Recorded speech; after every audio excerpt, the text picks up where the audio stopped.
Now, for the scores and highlights, we are compelled to show them to you because the owners say these count towards the playoffs and the Super Bowl. Please get yourself a roster. What we have here is a group of athletes living out a dream, a fantasy to play in the National Football League. Hello again, everyone, and welcome to Texas Stadium for the final replacement game of the NFL season. This will definitely be a Sunday to remember around the National Football League. Just want to see a football game. How in the world do these guys get ready for a team in which they know virtually nothing about the other players? I want to make the best of it. You can't fault them for that. No, you can't. You're dealing with people's dreams. There's some exciting young players on this Redskin team. You just don't know their names. Excitement on this sidelines as Joe Gibbs is being carried off by a bunch of youngsters, a bunch of people you, I'm sure, do not know very much about. He has whipped them into quite a football team.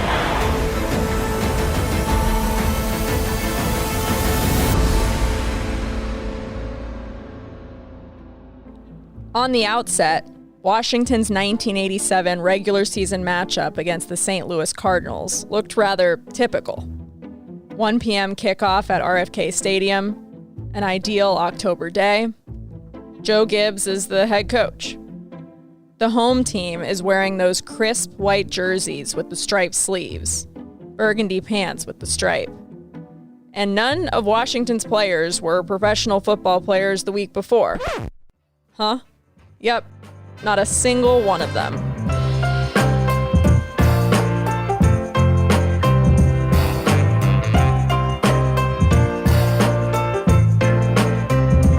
This is Hail Tales, Stories from Washington Football History, Episode 4, The Replacements.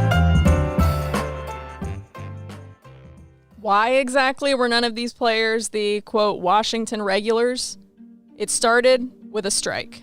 Yeah, my name's Ted Cluck. I'm a journalism professor at Union University and former writer for ESPN, the magazine, and author of several books, including a book on the 1987 NFL strike.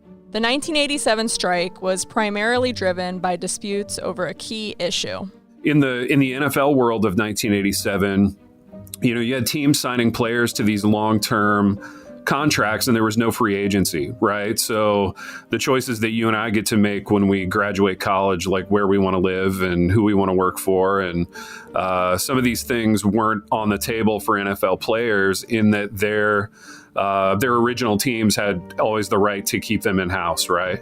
So they were striking for free agency.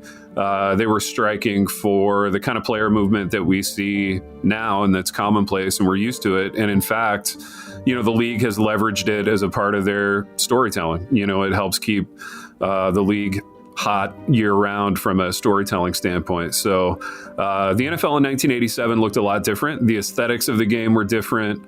There was less player movement. I think there was more of an opportunity to really know the players on your team because they stayed for a long time. And that's something we've lost, but the players have gained a lot in terms of obviously compensation and the free agency piece. Players wanted more rights, NFL owners resisted to maintain control over player movement and to keep costs down. So, players across the league took a stand and refused to play. Week 3 was outright canceled, but then the NFL said the show must go on. Then Washington's assistant general manager, Charlie Casserly, remembers the situation unfolding. The league made a decision led by Tex Schramm, the president of the Dallas Cowboys, and a very influential in the league.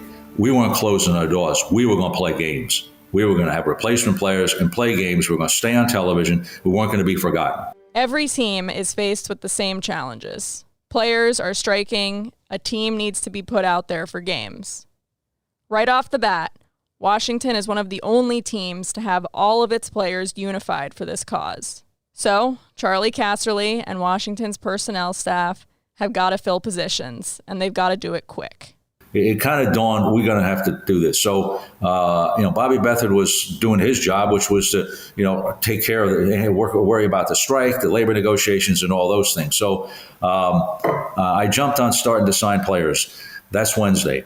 And then the weekend, Kirk Mee, our director of pro scouting, Billy Devaney, one of our great scouts, they come in and we work Saturday and Sunday signing players. It's funny because I watched the last game. I think it was a Monday night game, and I watched it. and I was with some of my friends, and they were talking on the TV broadcast about the strike. How the league was going to go on strike the next day, and the intention was to try to sign players and play games. And I remember my friend saying to me, "You think you'll get a call?" And the place where I was at emotionally was no. I said, "Why would anybody call me?" Defensive tackle Anthony Sagnella wouldn't even let himself entertain the thought. He was in training camp with Washington in 1986, got cut.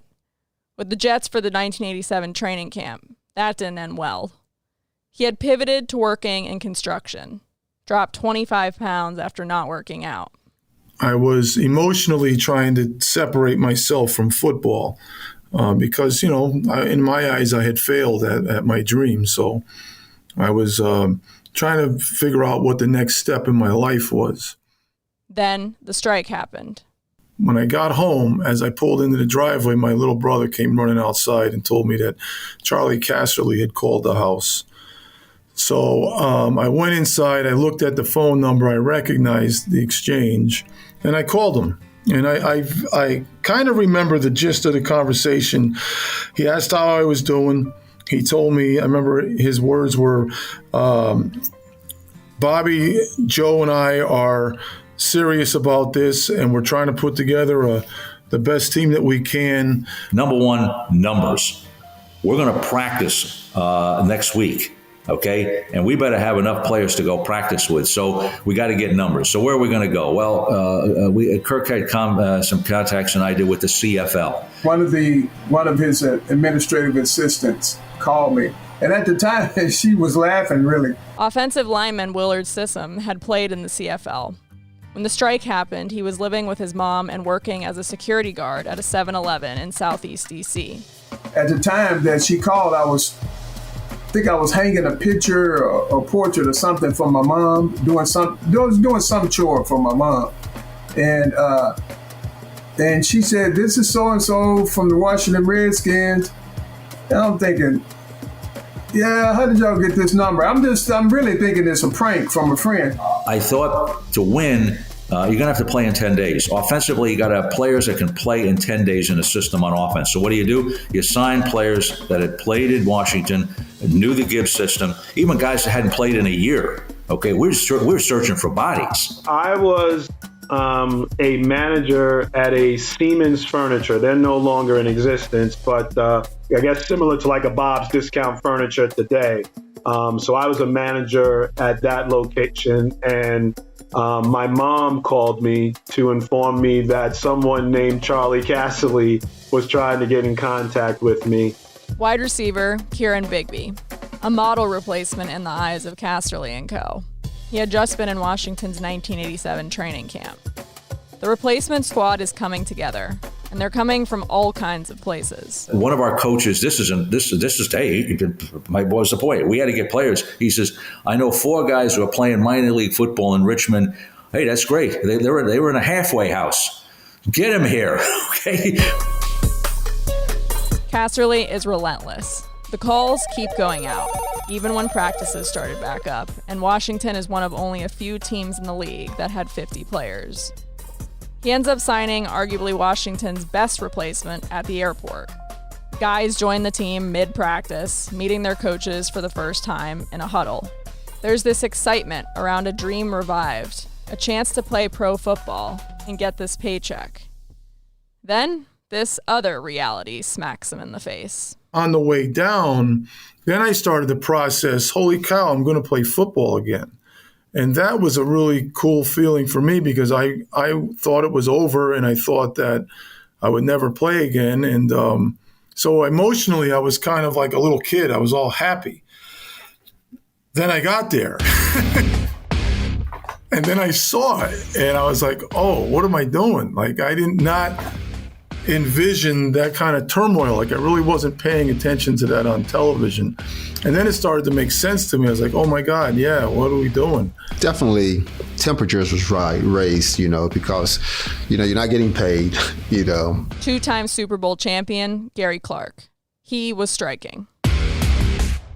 It's not like today where, you needed your paycheck back then. So, you're missing paychecks, temperatures was running high, especially here in Washington. On the first day, very explosive. As I remember, Darryl Grant stood in front of the bus and punched the window. And I think the window broke. Now, you could talk about intimidating those guys on the bus. Holy cow, what am I doing here, okay? And they were saying, well, you never play in the NFL again. You'll be banned. What we have here is a group of athletes living out a dream, a fantasy to play in the National Football League. Folks, let me make a suggestion. When you watch Sunday's game, whether it's at the stadium or on TV, please get yourself a roster. Many fans turned away, but when this strike is settled, will they come back? This will definitely be a Sunday to remember around the National Football League. There's immense tension. NFL players, those who are picketing, are trying to mobilize a movement. They're trying to put on the pressure so changes in their favor have to be made. And then you've got people, in the eyes of certain folks, harming those efforts.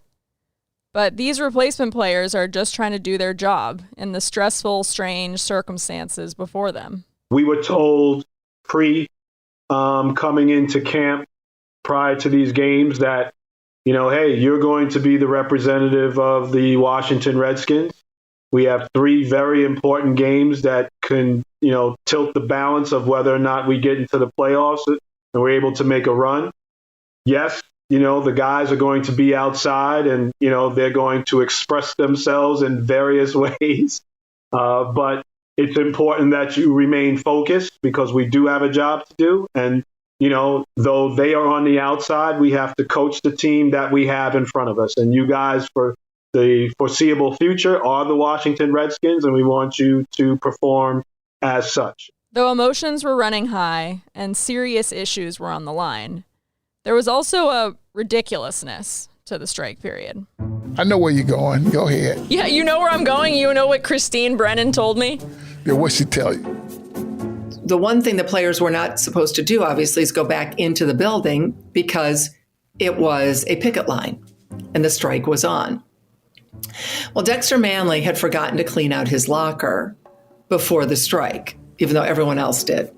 So we're all standing outside on the sidewalk. I can picture this to this day. It's the first or second day of the strike. So Dexter parks on the street, and then he somehow works his way around the side of the building. I know I saw him and others saw him and the TV camera saw him, but it really wasn't noticeable. He was trying to sneak into the building.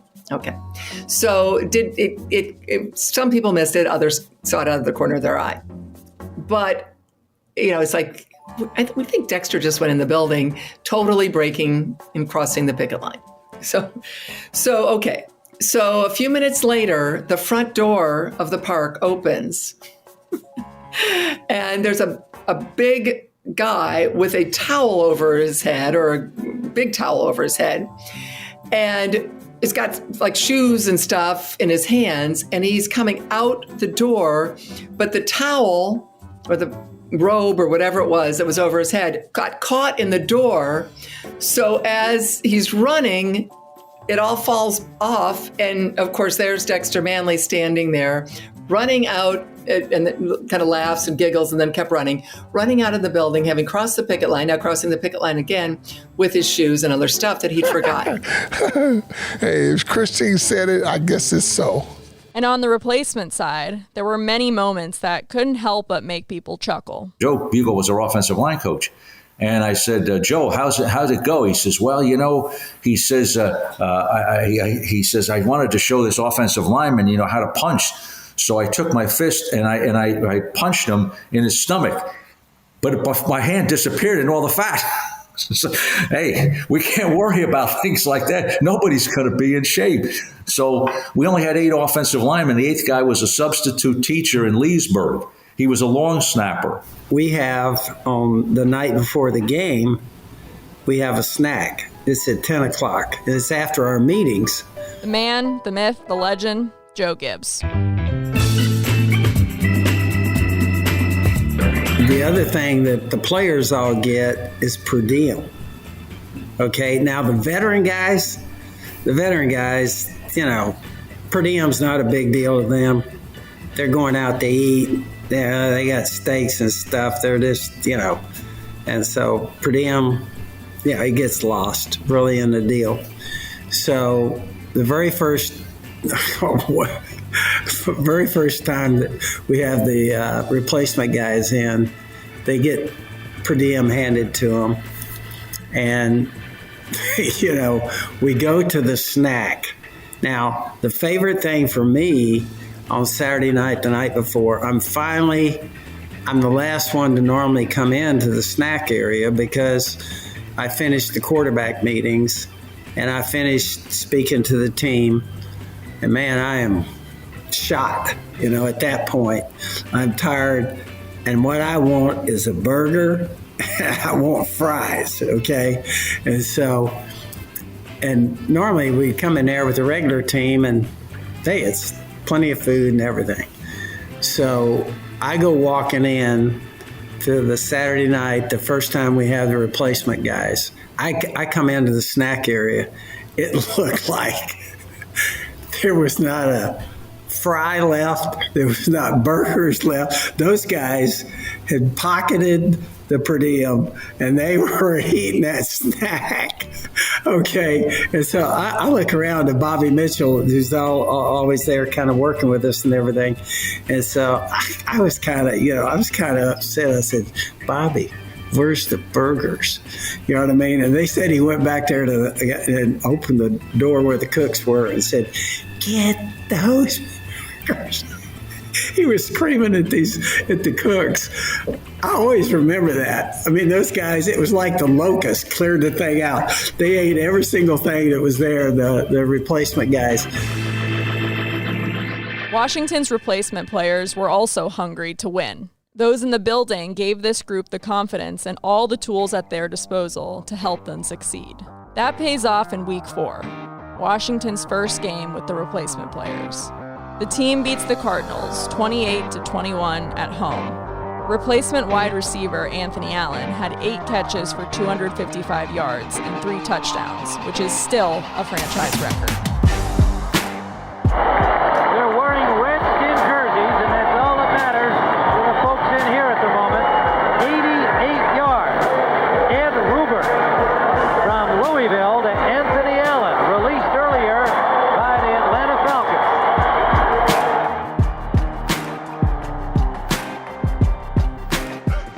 Honestly, I was a little surprised. I was surprised because we just had 2 weeks to get ready.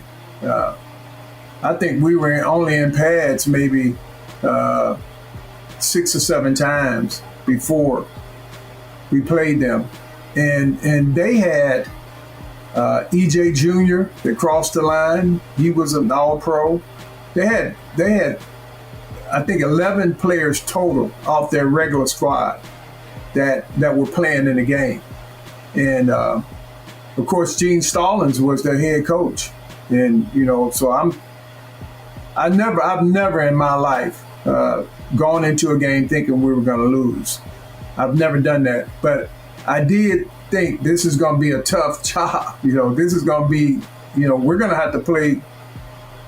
We're going to have to play really hard to beat these guys. These are veterans, and we're all young guys. That first win caused a shift in the locker room. I don't remember it being fun in the beginning. You were hated by the regular players, and then at practice, everybody was competing and trying to use this as their golden opportunity, and there wasn't a lot of camaraderie because we didn't have the time to really get to know each other.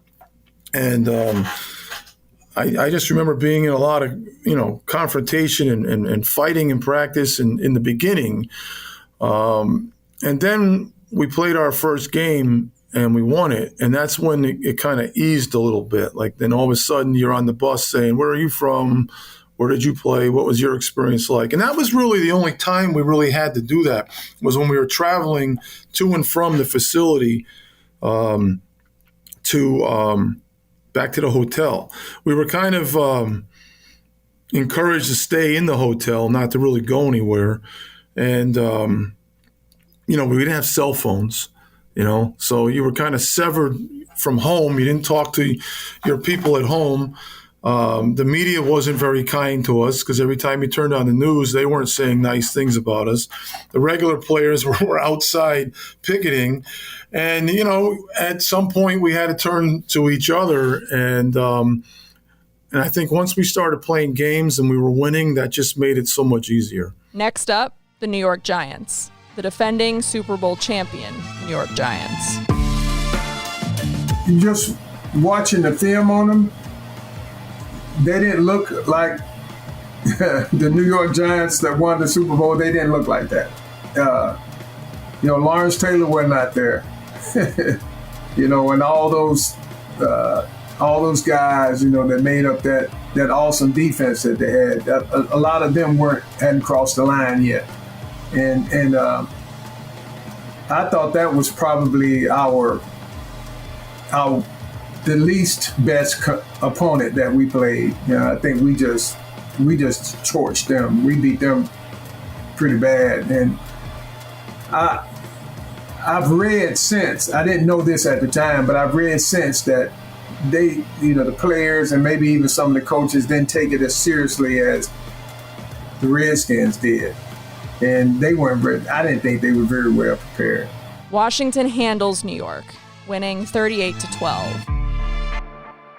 Meanwhile, as the days go on, Washington's regular players, thrown out of their routines and losing paychecks, are trying to keep fit, stay sharp, and they're continuously asking themselves hard questions. Athletics is everything's so structured and regimented for you, right? You wake up in the morning and you're going to weights, and then you're going to taping, and then you're going to film, and then you're going to practice. And NFL players having their lives that structured, to go from all that structure to no structure immediately, they were meeting up in parks, trying to run through plays, trying to have practices. There was talk of putting on exhibition games and trying to pull that together in 3 weeks. But these were guys, by and large, who were used to taking orders, not organizing things, So I think the organization was pretty scattershot. And, a lot of time was spent, I think, deciding whether to cross or not, because again, in the NFL world of 87, the dollar amounts weren't as massive as they are now. So like losing 1 game check or 2 game checks or 3 game checks, if you had kids or if you had somebody sick in your family that you were providing for. I remember Seattle had a Hall of Fame receiver, Steve Largent, who was kind of a legend in the league. And he crossed because he had a son with a rather serious disease and medical bills were high and he needed the game checks. And everybody kind of understood that from him. So every guy was weighing his situation against, what he could or couldn't do. And there were a lot of pressure on him. And immediately, I'm the kind of guy, I always know that what's important is that I stayed in condition. I would run at George Mason. I run here, run the track, had a track guy work me out. And so I stayed in condition. I think for a while we got together as a team. We went to Reston, South Lake High School, did throw some football around.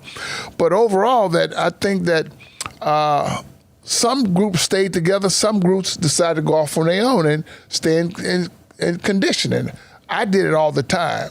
In addition to working out, some players raised their voices loud for workers' rights. We were out at the old Redskin Park marching around in a circle.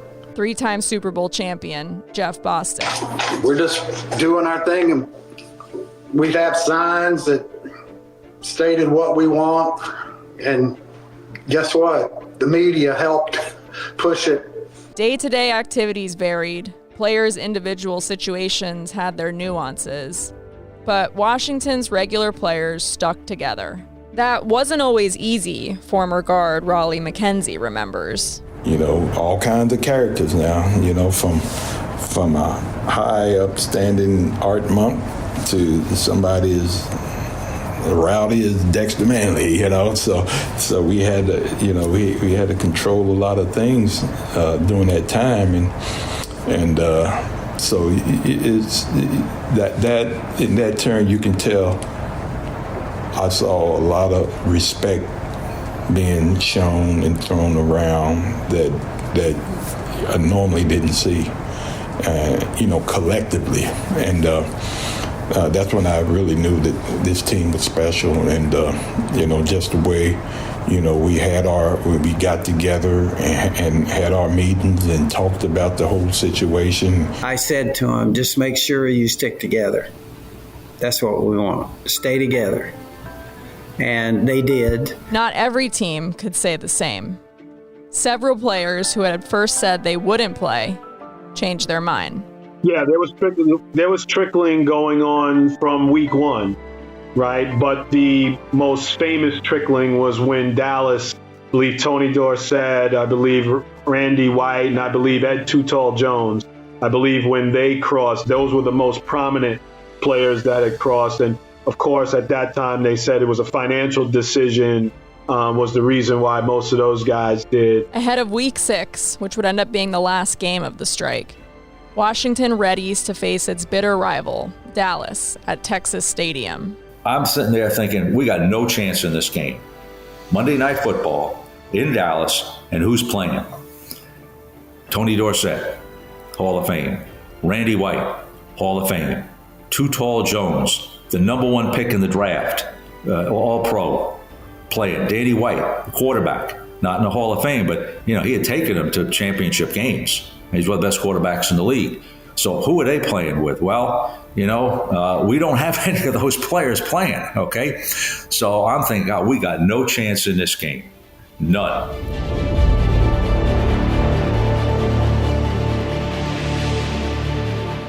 What I remember more than anything else was being interviewed by local DC reporters. And before getting on the airplane. And the question was, well, how are you going to handle Too Tall Jones? And are you nervous? And I'm young and I have a lot of faith in my abilities. And I think I said something like, well, I'm not afraid of Too Tall Jones. He puts his pants on just like I do. A couple of the reporters like, boy, you're in for a rude awakening. They're thinking you're young and stupid. The whole way there on the plane, I thought about my college teammates and about all the gut checks that we went through in college, in practices, all the tough practices that we went through, and all the workouts that we went through in the summer with our strength coach, Al Miller. And I'm thinking, I'm not going to let these guys down. I'm a product of them. And they're not going to watch Monday Night Football and see, that my nickname was Big Will in college. They're not going to watch Monday Night Football and see Big Will getting beat. I'm not going to do that. Joe Gibbs gives his talk before the game. So he gets up and you got to realize, it's over. These guys' dream is over. They played in the National Football League. It's over. Monday night television. The whole league is watching. Okay? It's Dallas. Nobody gives us a chance. Sometimes I get emotional with this one. But he says to the team, he says, listen, this is what you came to do. You came to prove you could play in the National Football League. This is what you want. You want Dallas to have their best players out there. You want to have everybody in the country and every team in the country watching you tonight. This is what you came for. This is your time. Okay? Now let's go play the game. Hello again, everyone, and welcome to Texas Stadium for the final replacement game of the NFL season. And tonight it's the Washington Redskins and the Dallas Cowboys. And Dorsett spins and twists and could have dropped the football in there. The Redskins are saying they have the football. Now, Dorsett did not fumble. They got it. First down, goal to go. The ball at the 16-yard line of the Cowboys. Vitale once again. No, a bootleg. And a handoff to Wilson. And Wilson brings it around, takes it in. Dallas caught completely by surprise, and Washington finally gets to the promised land. Robinson back. Complete over the middle to McEwen into Dallas territory inside the 45-yard line. And McEwen has been a big play receiver tonight. 7 seconds and the Cowboys stop the clock with their final timeout. Herbie and Renfro to the right, Edwards is to the left. Intended for Edwards, incomplete. 2 seconds remaining, and the Redskins will take over. Half the payment of any playoff games that are involved. Look at the excitement on this sidelines as Joe Gibbs is being carried off by a bunch of youngsters, a bunch of people you, I'm sure, do not know very much about. Quite a football team.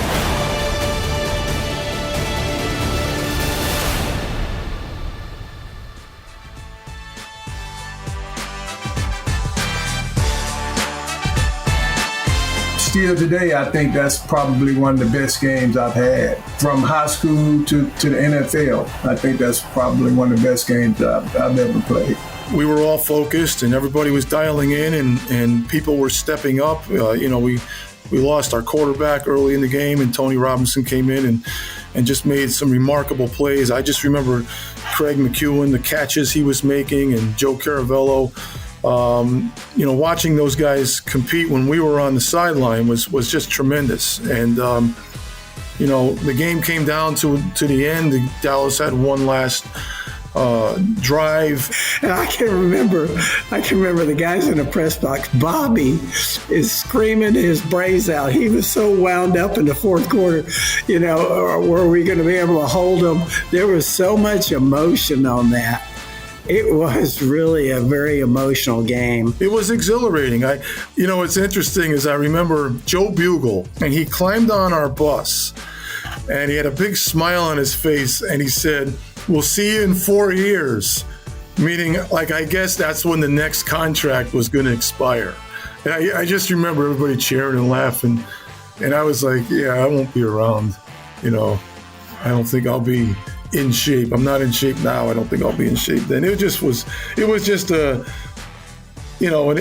just a crazy time. It really was. And then it ended abruptly. The next day we had a meeting and I was in my car heading back to Connecticut, 24 hours later. It was just, and then you put it in the back of your head and you move on.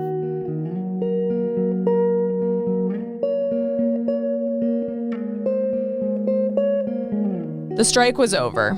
The NFLPA didn't gain the free agency rights they sought, agreeing instead to renegotiate with the owners at a later date. The replacement players scattered, settling back into the lives they had before those Casterly calls. A couple, including Anthony Allen, were signed for the rest of the season. And the regular players returned to their jobs. Washington, who won all 3 games during the strike period, was the only team in the league to not have any players cross the picket line. What is the implication of all this? Okay, it's a great story, but what did it mean? The Giants didn't take it seriously. They're 0-5 now. They were the defending Super Bowl champions. They had beaten us 3 times the year before. Philadelphia, Buddy Ryan supposedly had a book Football for Dummies and sat on the bench during practice. Okay, they're 1-4. So we got a 5-game lead over the Giants. Okay, a 4-game lead because we're 4-1, and a 3-game lead over the Eagles. Okay, it'll be hard to catch us. The wins put the Burgundy and Gold in a great spot for the rest of the 1987 season. And replacement players were watching with bated breath. Well, it's pretty much, you're now dying on every game, right? Because now you've played the 3 games. You're eligible for all the spoils that come within a season, making the playoffs and potentially financial gain from that, making a Super Bowl, potentially financial gain from that, and ultimately being able to gain the ultimate prize and being able to say that you had a part in that. Heck yeah, I wanted them to win, and I'm thinking this could be a ring, I'm thinking if they win, we're going to get a ring too. And I just wanted them to win because I had emotional ties by that time to the Redskins, the same emotional ties I had similar to, my college. When you bleed and sweat and ache and stuff for a team and you do it together, then you're tied to them. That ties you to them. Washington, of course, goes on to win the Super Bowl that year. The replacement players, however, did not receive rings. Why? Well, one can speculate that the same tensions visible and vocalized during the strike likely played a factor. In 2018, over 30 years later, After an ESPN 30 for 30, and to use the words of reporter John Keim, a, quote, thawing of opinion from the regular players, Washington's replacement players were recognized for their contributions in 1987 with Super Bowl rings. Football takes a toll. And, seeing some of the guys in the conditions that they were in at this point, it likens, to you saying, give people their flowers while they're alive so that they can enjoy it.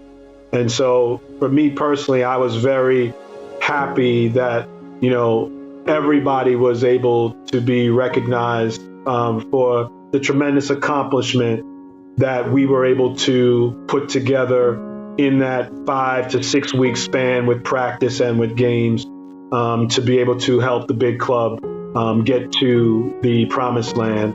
But that, it's difficult, because you can't help but, you see it on television where you see an older person and then there's a flashback to their younger self. And I'm sure all of us were doing that as we sat in that room when they went up. You were just recalling what they looked like, from 1987, right? Some 31 years, right? 31 years later. A lot of people had hair, don't have hair, people, a little bit heavier than what they were. But yeah, I think it was nostalgic because I know as each person came up, I was able to say, okay, yes, I remember him. Yes, I remember him. Yes, I remember him, and see that younger self walking up and being presented by Charlie with Doug and Gary Clark there, the like. So, I was one of the first people to say they definitely deserved a ring. 100%. I was so glad when they finally gave them the Super Bowl ring that they deserved because, good or bad, those games counted. And when the games count, they don't win those 3 games, we might not even be in the playoffs. I've got to believe that the most hardened anti-replacement person out there, whoever that might be, softened just a bit when they realized the magnitude of what those young players did. Kind of conclusion to the whole story is that it changed lives. It changed a lot of lives. It gave me an opportunity to reconnect in a positive way to the game that I loved so much. Because I got to admit, when I got cut by the Jets, I was down. I was depressed, and I didn't want to really think about the game. And it gave me an opportunity to reflect and to miss it and say, you know what, I need to be a part of this. And I was able to, go back and learn how to coach from my high school coach and get involved in the game. And I've been doing that, like I said, for 35 years. So the replacement guys, just the players knew, those replacement guys knew that this was it. And they literally laid it on the line, or they played their hearts out.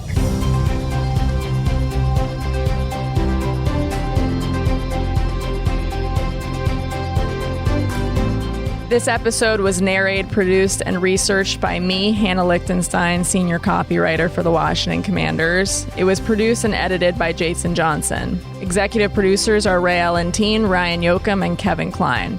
Graphics designed by Roman Schumann and Rakim Smith. Social media by Maggie Anchulis and Rebecca Solzbach. Alumni relations help comes from Tim Hightower and Caroline Decio.